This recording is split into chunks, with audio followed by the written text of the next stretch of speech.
You will hear 5 short extracts in which people are talking about classical music. For questions 19 to 23, choose from the list A to H the reason each person gives for starting to play classical music. Use the letters only once. There are 3 extra letters which you do not need to use. You now have 30 seconds to look at part 3.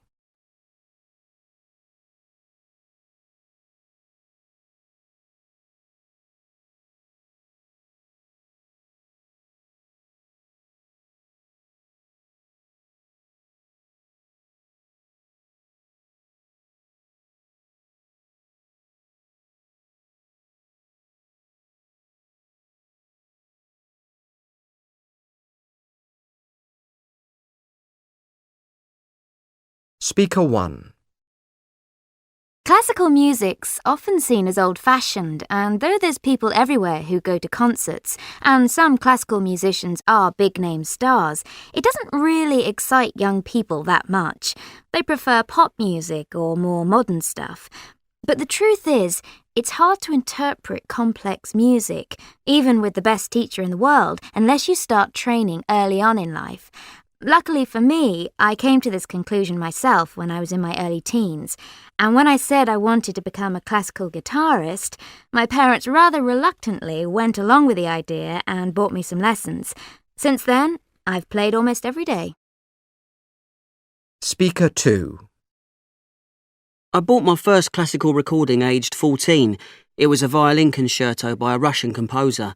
Although my school had a strong arts focus, I had no particular interest in classical music till one day when I heard a big rock star going on about the most exciting piece of music ever written. Being a fan of his music, I felt I had to hear it.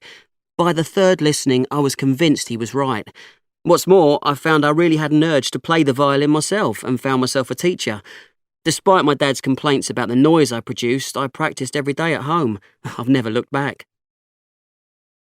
Speaker 3. At my school, I was made to learn the recorder and I had to practice every day. The sound I produced was so dreadful that whatever piece of music I was supposed to be playing was hard to recognise, despite all the efforts made by our music teacher, who'd actually been quite a famous musician himself when younger. It took a while, but I recovered from that and got to know the work of some of the top composers thanks to my uncle. That got me excited enough to beg to have piano lessons when I was about 12. After that, everything just took off. Now here I am getting quite well known as a concert pianist. Speaker 4. At school, our music teacher tried to get us into classical music without much success. He just seemed to go for the most unexciting pieces. It was me who noticed classical music turning up in movies, cartoons and stuff. Like, I remember one day hearing a really famous classical piece being played on a commercial trying to attract young kids to some fast food place. You'd think things like that would be enough to put anyone off classical music. But they had the opposite effect on me, encouraging me to want to learn to play and seek out a good teacher, which is what I did, much to my mum's amazement, I remember. Speaker 5. Although my dad had taught me to play the flute at an early age, I didn't get interested in learning to play classical music then. I wasn't willing to try and understand it and didn't realise you have to do that in order to enjoy it. As a kid, I wanted something that made me jump and got me going, made me feel happy or enthusiastic, so I resisted the efforts of my teacher to introduce me to classical music. She got there in the end, though, by sheer persistence, convincing me that there's great excitement to be found in the joy of playing something difficult and doing it well. Now play the recording again. That is the end of part 3. Now turn to part 4.